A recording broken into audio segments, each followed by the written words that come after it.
y don Manuel va a venir a predicarnos. Yo le doy las gracias públicamente, es amigo mío, es un buen sacerdote, más o menos cerca de la parroquia y nada, que nos ayuda a vivir bien esta cuaresma, que es el gran deseo por el que venimos a estas charlas cuaresmales. Así que, pues todo. Bueno, pues muchas gracias y buenas tardes a todos. Bueno, vamos a comenzar con un Ave María. Dios te salve María, llena eres de gracia, el Señor es contigo.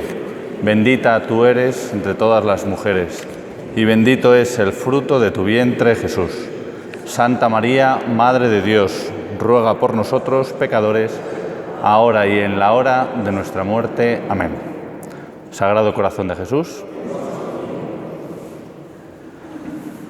Bueno, esta primera charla acerca de la fe como luz para el camino de nuestra vida. Bueno, quería empezar con una anécdota que le ocurrió a un sacerdote que ya después fallecido, años después, fue canonizado y que en una ocasión le asaltaron por la calle y le preguntaron, bueno, le dijeron, padre, ayúdeme porque no tengo fe. Y él sencillamente contestó, bueno, pues reza. Y el caso es que el otro le volvió a responder, diciendo, ¿cómo voy a rezar si no tengo fe? Dice, ¿cómo vas a tener fe si no rezas?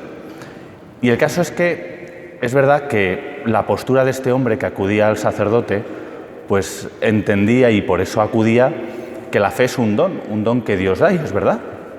Podríamos decir que 100% la fe es un don de Dios y de hecho algo que tenemos que pedir todos los días, pero la respuesta de este sacerdote también tenía mucha lógica, y es que 100% la fe es algo que de algún modo uno trabaja, que uno busca. 100% es una actitud personal frente a Dios, una disposición interior a querer escuchar a Dios. Decía Benedicto XVI que el acto de fe, podríamos decir que vivir la fe, es la respuesta a la pregunta acerca del arte de la existencia humana. Es decir, que una existencia humana en plenitud, vivida en plenitud, no termina la vida independientemente de las cosas buenas, malas, de todas. ¿Cómo se llega a una existencia humana plena?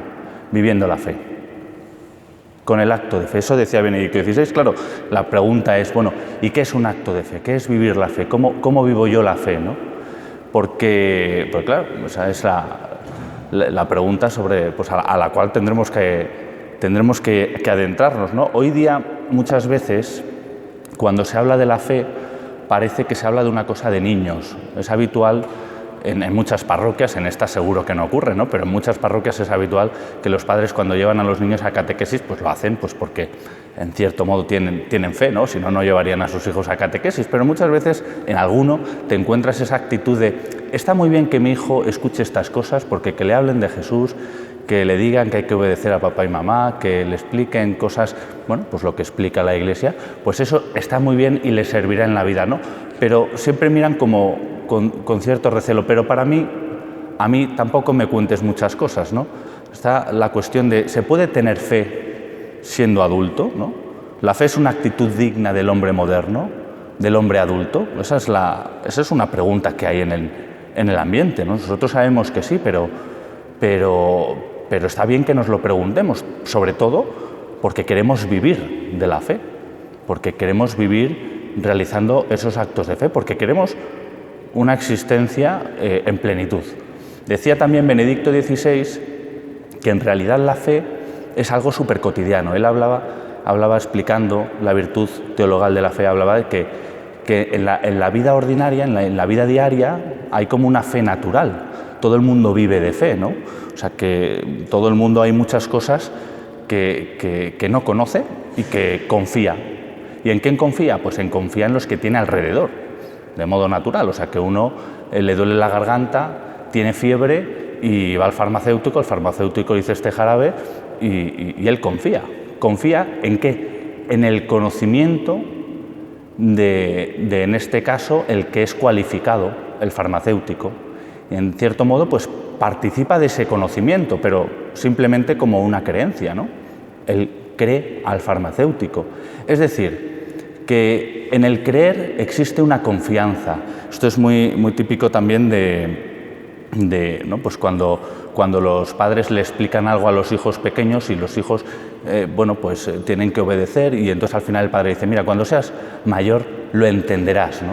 O sea, para muchas cosas estamos llamados a confiar. Estamos llamados a confiar y efectivamente, ¿no? Luego uno crece y dice, anda, cuánta razón tenía mi padre. Uno de pequeño tenía que confiar, pero era su padre el que de hecho veía la verdad y por eso orientaba a su hijo en ese camino. Y uno pues tiene que creer, pero termina viendo, porque efectivamente en este caso, cuando se hace adulto, dice, cuánta razón tenía mi padre. Ve lo que su padre veía cuando él todavía no podía verlo. Es decir, que necesitamos de la fe, necesitamos de la confianza, porque uno efectivamente no puede vivir sencillamente de su experiencia o de sus conocimientos. Necesitamos aprender a participar de los conocimientos de otros. Esto es algo como muy natural, ¿no? Y efectivamente, después, a medida que uno camina en la vida, hay una verificación. Uno va comprobando que es verdad el saber que había recibido de otros y lo va verificando en su propia experiencia. De tal manera que cuando a mí me duele la garganta, bueno, yo ya no hace falta que vaya al farmacéutico, yo ya sé lo que tengo que comprar, ¿no? Y si incluso estudio farmacia, pues es que conoceré con más razón por qué ese jarabe me hace bien, ¿no? Y cuando uno crece, pues no necesita muchas veces preguntarle lo mismo a sus padres. Ya ha descubierto por qué sus padres, cuando él era pequeño, le daba esos consejos, ¿no?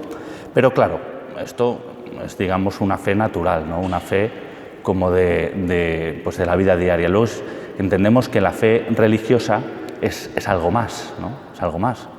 Es algo más y que habría que dar un paso más.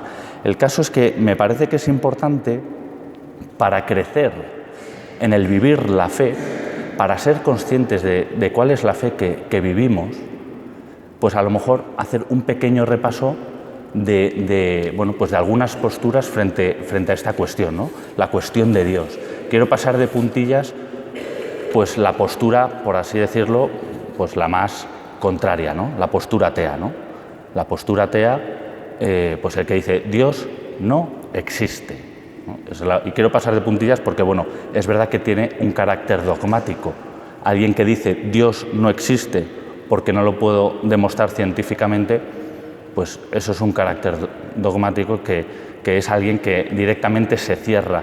Y bueno, pues la cuestión es que se nos puede hacer evidente que por la propia naturaleza de Dios, pues no puede ser reducido pues a la ciencia, porque las ciencias naturales estudian lo material, estudian lo finito, estudian lo creado. Entonces las ciencias naturales no podrán estudiar lo que es espiritual, lo que es increado, porque Dios es eterno, no podrán estudiar al Creador.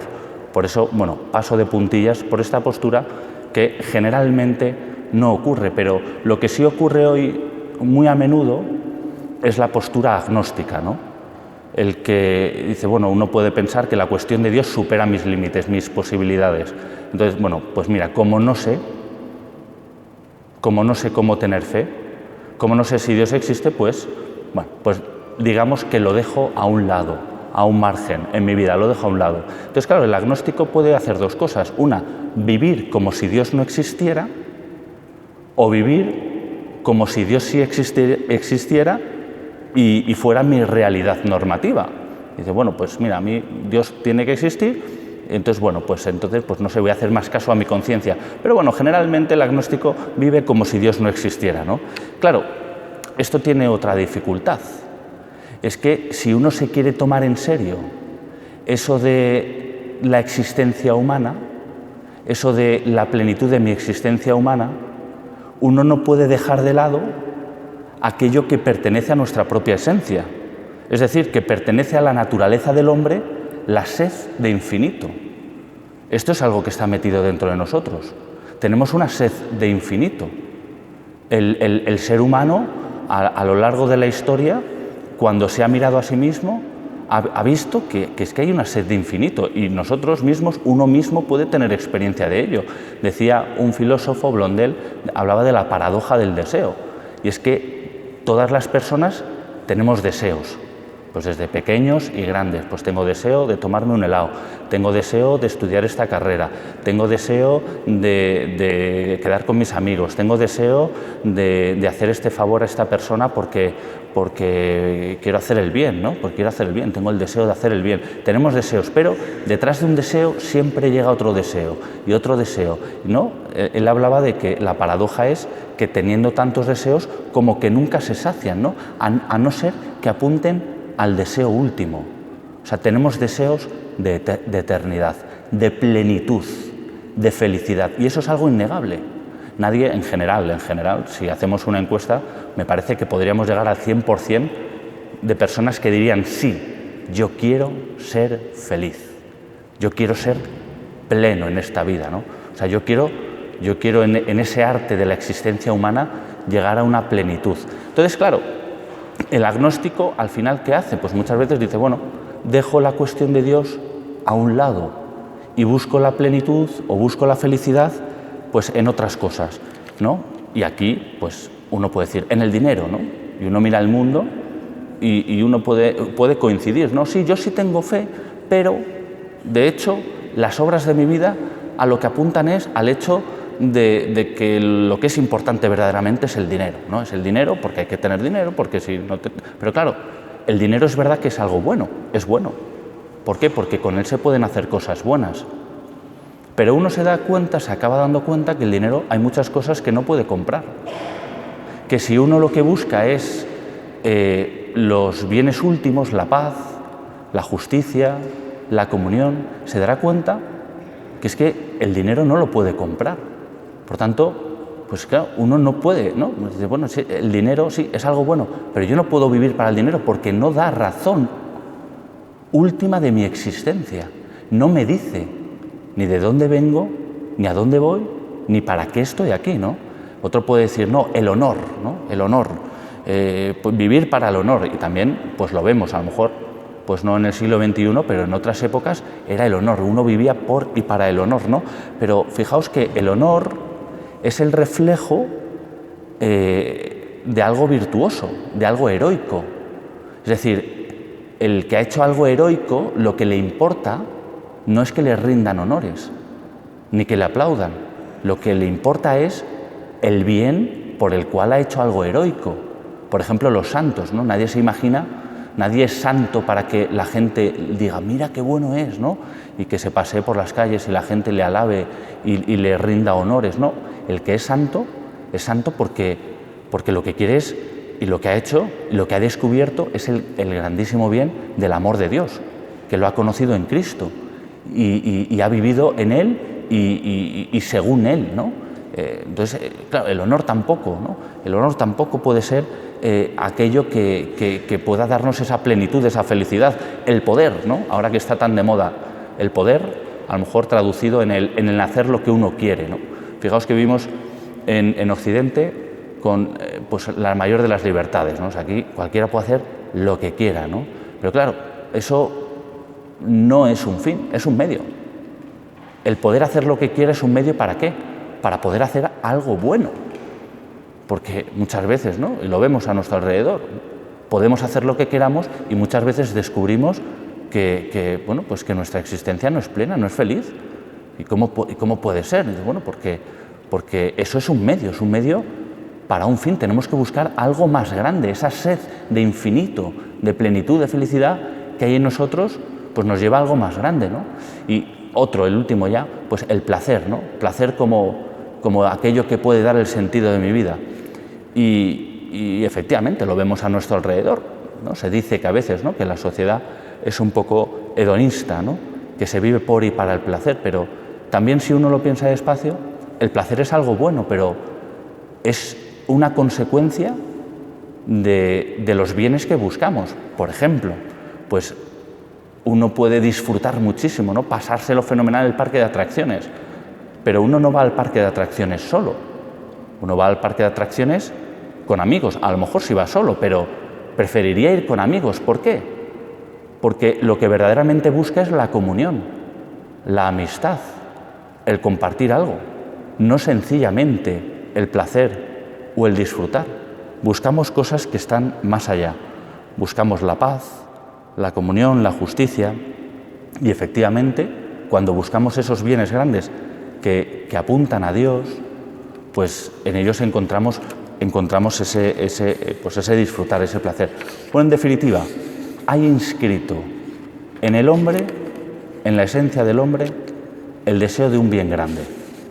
Eso es algo que descubrimos en nosotros y que por eso, pues la postura agnóstica de dejar a Dios a un lado, de dejar ese deseo de eternidad o buscar saciarlo sencillamente en las cosas finitas, pues se queda un poco pobre, ¿no?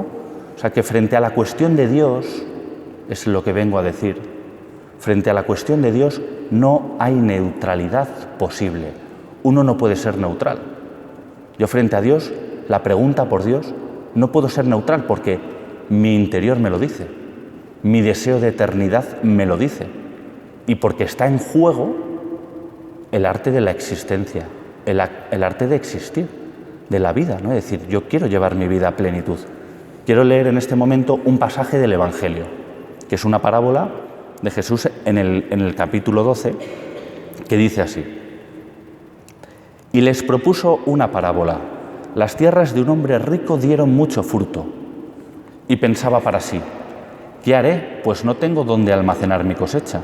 Y dijo: esto haré, destruiré mis graneros y los construiré mayores, y allí guardaré todo mi trigo y mis bienes. Entonces diré a mi alma: alma, tienes ya muchos bienes almacenados para largos años. Descansa, come, bebe y pásalo bien. Pero Dios le dijo: insensato, esta misma noche te pedirán tu alma, y lo que has preparado, ¿para quién será? Así es el que atesora para sí y no es rico ante Dios. Es decir, ¿de qué nos sirve dedicar tiempos y esfuerzos a hacer dinero si no es para un bien mayor? ¿De qué nos sirve amasar poder? ¿De qué nos sirve, pues, no sé, gastar el tiempo o amontonar aplausos? ¿De qué nos sirve? Si al final de la vida, pues, ¿qué pasará con uno? Decía el cardenal Newman, con demasiada frecuencia los hombres se inclinan a quedarse tranquilos y esperar a ver si llegan a casa pruebas de la realidad de Dios, de que Dios existe, como si fueran árbitros y no personas que lo necesitan. Es decir, decía Newman, muchas veces esa postura agnóstica es la de ese que sí ha conseguido hacer mucho dinero, como el de la parábola, ha almacenado mucho trigo, ha conseguido, pues, porque es muy inteligente, el mejor modo de almacenaje, ha conseguido el mejor modo de vivir muy cómodamente, ha conseguido todas esas cosas, pero bueno, ¿y al final? ¿Por qué? Porque ha vivido, como decía Newman, como un árbitro. Bueno, si Dios existe, yo espero en casa, haciendo mis cosas, y que baje y me lo diga. Y si no, pues si no me lo dice, pues será que no existe. Es decir, decía Newman, es el que se erige como árbitro, y no se da cuenta que es que soy yo el que necesito a Dios. Soy yo el que necesito a Dios, que es algo que está inscrito en mí, ese deseo de eternidad. Soy yo el que necesita, somos nosotros los que necesitamos buscar a Dios. Por tanto, lo que venía a decir también Benedicto XVI es que esa postura es un poco como negligente, como el de la parábola, que se ha dedicado a hacer un montón de cosas, pero ninguna era la importante. Es negligencia porque no ha querido atender a lo importante, porque no ha querido hacer uso de la responsabilidad que supone el hecho de tener libertad. Yo tengo libertad para caminar en alguna dirección, y en concreto en la dirección que marca el corazón humano, que es ese deseo de eternidad y de plenitud. Bueno, es ineludible, y aquí me detengo porque me parece que tiene mucho que ver con la Cuaresma, que para vivir la fe, para descubrir qué es vivir la fe, qué es vivir de un acto de fe en acto de fe, es importante caer en la cuenta de que tenemos que tener una actitud de predisposición, de escucha a las grandes cuestiones que hay en nuestro interior. Uno puede vivir como anestesiado, ¿no? Haciendo una cosa detrás de otra, ¿no? Intentando como trasladar hacia después, para mañana, para pasado, para el mes que viene, no ya el año que viene, no ya cuando me case, no ya cuando me jubile, las grandes cuestiones, que es la cuestión de Dios, ¿no? Y entonces, bueno, pues es ineludible que en el camino de la fe uno tiene que escuchar el mensaje que viene de nuestra existencia, ¿no? De nuestro interior, ¿no? Que uno tiene que atender, tiene que tener atención al conocimiento y la experiencia religiosa de la humanidad. ¿Cómo puede ser que el ser humano, desde que es ser humano, es religioso? Eso quiere decir que tiene un sentimiento de religación. Eso quiere decir que sabe interiormente que está ligado a algo eterno. Esto es una experiencia universal. El ser humano, desde que es ser humano, sabe que está ligado a algo eterno. Entonces uno tiene que mirar a su alrededor, mira a la humanidad, mira al hombre y dice, yo tengo que atender que el ser humano conoce que es religioso. Y en tercer lugar, pues uno tiene que dedicar tiempo y esfuerzo a esta cuestión, porque me concierne a mí. Yo soy responsable de mis actos. Me concierne a mí buscar a Dios. Esto no es como otras cosas que a veces decimos, bueno, esto se lo dejo al Estado, ya se encargará el Estado, ¿no?, de solucionar este problema. No, pues no, esta es una cuestión que me concierne a mí. Soy yo el que tiene que buscar dar respuesta, ¿no? Esto es como la inteligencia nos lo dice, ¿no? Si uno entra en su casa, en su propia casa, y ve que, bueno, pues está la casa iluminada con velas, que está todo muy limpio, ordenado, que la vajilla está puesta en la mesa, que viene un olor de la cocina, que hay un sonido de violín, pues uno puede hacer dos cosas. Una, decir, ¿qué pasa aquí? Que hay algo que me interpela, o decir, bueno, yo venía a jugar al ordenador, así que me voy derecho a mi cuarto a jugar al ordenador. Pues el mundo nos habla de Dios. Uno llega, ve, contempla la creación, la belleza, el bien, el orden, nos habla de Dios. Ya no solo es esa sed de infinito en nuestro interior, sino que es que el mundo nos habla de Dios. Y por eso, de nuevo, esa postura agnóstica que a veces los propios cristianos podemos adoptar un poco, ¿no? Vivir un poco como, pues es negligente, ¿no? Entonces, el caso es que entendemos que todo esto está muy bien, pero la realidad es que si Dios no nos habla, no podemos tener una relación verdadera con Él. Nosotros hemos conocido que Dios ha hablado, que la palabra se ha hecho carne, se ha hecho hombre, y por eso podemos tener un encuentro con Dios, porque la fe es eso. La fe es vivir una relación verdadera con Jesucristo resucitado, que nace de un encuentro real con Dios. Y esto es necesario. ¿Por qué? Porque si no es muy fácil que si Dios no se revela, para empezar el hombre no podría conocer a Dios, y es muy fácil que el hombre caiga ¿en qué? Pues en buscar lo que es útil y lo que da comodidad. Uno tiene las grandes cuestiones dentro, pero sí, claro, pero es que tengo que comer hoy, pero es que tengo que ir a recoger a los niños, pero es que tengo que hacer esto, y al final muchas veces optamos por la utilidad, ¿no? Es esa como lucha interior. Y por un lado está la utilidad y la comodidad, que es algo hacia lo que tiende, bueno, pues nuestra naturaleza herida, y por otro lado está el responder a esa llamada de Dios. Por eso Dios efectivamente se nos revela. Nosotros hemos tenido la suerte de conocer que Dios se nos ha revelado, y eso es una suerte por la cual hay que dar gracias a Dios. Entonces la palabra de Dios nos llega a nosotros mediante los hombres que la han escuchado. Eso pues lo tenemos clarísimo. Pues ha habido gente que ha escuchado la palabra de Dios, esa palabra de Dios que se hizo carne, Jesucristo, y que por tanto le han conocido, ¿no? Dios se ha convertido para esos hombres en una experiencia concreta. Esa experiencia concreta la tuvieron los apóstoles.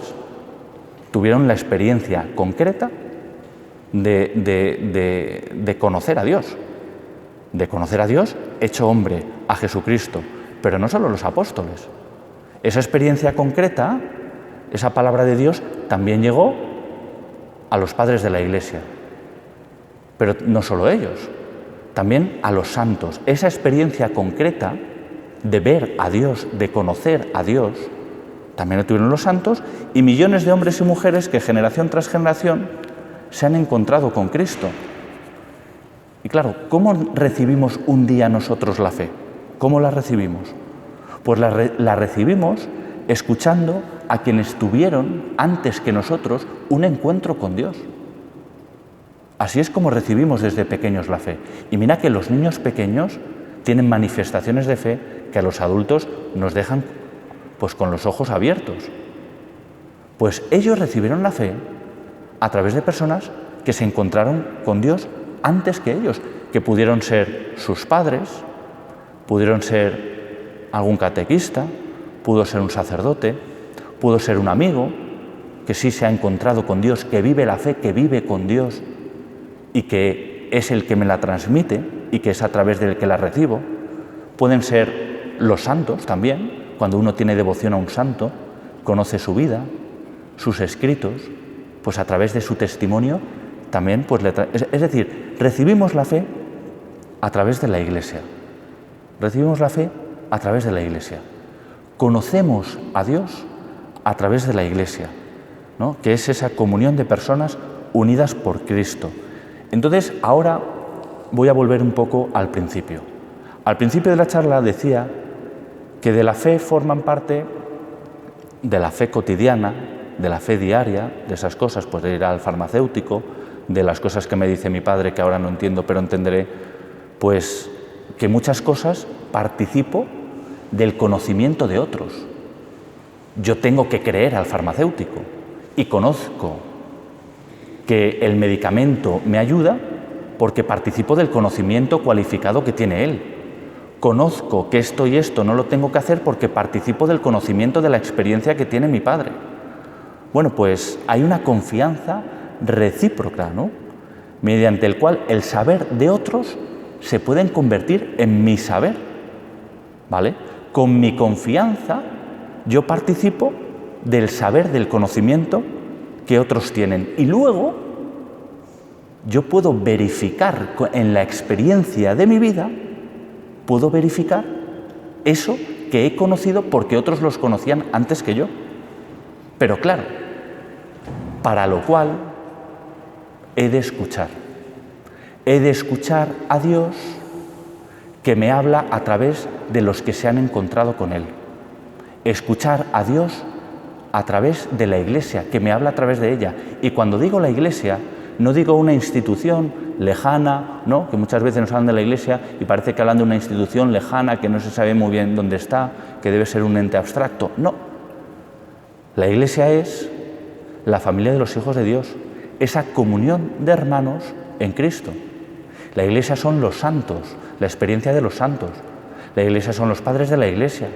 La Iglesia es el magisterio de todos los papas. La Iglesia es mi catequista. La Iglesia es mi madre, mi abuela, el sacerdote de mi parroquia o de mi pueblo, que descubro en ellos que se han encontrado con Dios.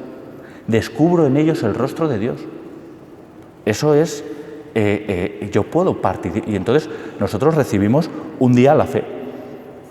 Recibimos un día la fe porque efectivamente participábamos del conocimiento, de la experiencia de Dios que tenían otros. Pero en la medida en la que yo aprendo a vivir la fe que se me está transmitiendo, yo llegará un día en que verifique en la experiencia de mi vida cómo efectivamente eso que me habían dicho, de que Cristo estaba a mi lado, de que Cristo se había unido a mí en el misterio de la cruz de mi vida, es verdad. Me encuentro con Cristo en la experiencia de mi vida porque vivo la fe. Y por eso podemos decir que solo el que cree, ve. Solo el que empieza a participar porque tiene el alma abierta a Dios, porque quiere escuchar y porque se fía, confía del conocimiento, de la experiencia de otros, solo el que cree y empieza a creer ahí, acaba viendo, acaba encontrándose con Cristo y aprende, por tanto, a vivir con Cristo. En definitiva, me parece que es muy importante que entendamos en tiempo de Cuaresma que la fe no es un sentimiento, no es una cuestión intimista mía personal, que la fe que tenemos es la fe de la Iglesia y que la luz de Cristo, porque Cristo en su humanidad veía a Dios, nosotros podemos ver a Dios. Y esa luz de Cristo se ve reflejada y difuminada por los santos. En el Nuevo Testamento, San Pablo en las cartas habla a todos los cristianos como los santos. Cuando dirige una carta a los santos de Corintio, a los santos de Colosas. Y lo que está diciendo es esto. Lo que está diciendo es que los cristianos que se han encontrado y tienen experiencia de Dios, están llamados a ser luz, luz de Dios, la luz de Cristo. Y que en la medida en la que ellos den testimonio con su vida y anuncien la fe y enseñen a vivir la fe de la Iglesia, otros que empiezan confiando y participando del conocimiento que ellos tienen, podrán encontrarse con Cristo. Por eso lo fundamental es vivir la fe en la Iglesia, vivir la fe en la celebración de los sacramentos, vivir la fe acudiendo al sacramento de la penitencia, vivir la fe meditando la palabra de Dios que la Iglesia lleva meditando y predicando y anunciando 2000 años, vivir la fe en la liturgia de las horas, quien tenga costumbre de esta oración, que es la oración de la Iglesia, vivir la fe viviendo el Evangelio, vivir la fe como nos han enseñado, vivir la fe también formándose, buscando conocer. Fijaos que el domingo pasado teníamos el Evangelio de la samaritana que no era un manojo de virtudes, ¿no? Por lo que dice el Evangelio, la samaritana vuelve a su pueblo y empieza a hablar de aquel que le ha dicho todo de su vida. Y dice, ¿no será este el Mesías? Y entonces la gente confía, la gente cree. Y porque la gente confía y cree, viven, hacen un acto de fe y viven, es decir, caminan hacia allí donde señalaba la samaritana. Y entonces ven a Jesús y ya le dicen, no creemos porque tú nos lo hayas dicho, sino que creemos porque le hemos visto y sabemos que es el Salvador. Todo cristiano es consciente de que la fe no es algo que él construyó, la fe es algo que recibió, de nuevo, de padres, catequistas, sacerdotes, amigos, recibió de la Iglesia, del testimonio de los santos. Pero efectivamente quien vive la fe acaba descubriendo, acaba viendo a Cristo y descubre que quien cree ve y que la fe es un conocimiento, porque es una experiencia real de Cristo. Ya para terminar, me parece que podemos decir que en cualquier caso el camino de la vida, de vivir la fe en la vida, no es un camino rectilíneo. ¿Por qué? Porque está unida a la experiencia de la vida, la experiencia del encuentro con Cristo en cada momento de mi vida. Y la vida tiene subidas y bajadas. Por eso uno puede decir, es que tengo una crisis de fe. Pues sí, porque en la vida, nuestra vida va cambiando, tiene sus subidas y bajadas. Y de nuevo, pues muchas veces con la fe hay como que recomenzar, porque hay etapas de la vida que necesitan alcanzar su madurez y por tanto partir desde una inmadurez.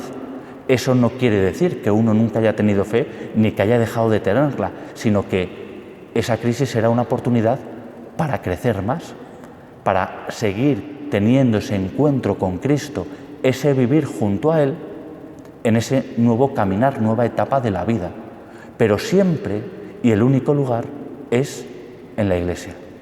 Se vive la fe en la celebración de los sacramentos, en la meditación de la palabra y en el vivir el Evangelio junto a los hermanos. Dios te salve María, llena eres de gracia. El Señor es contigo. Bendita tú eres entre todas las mujeres.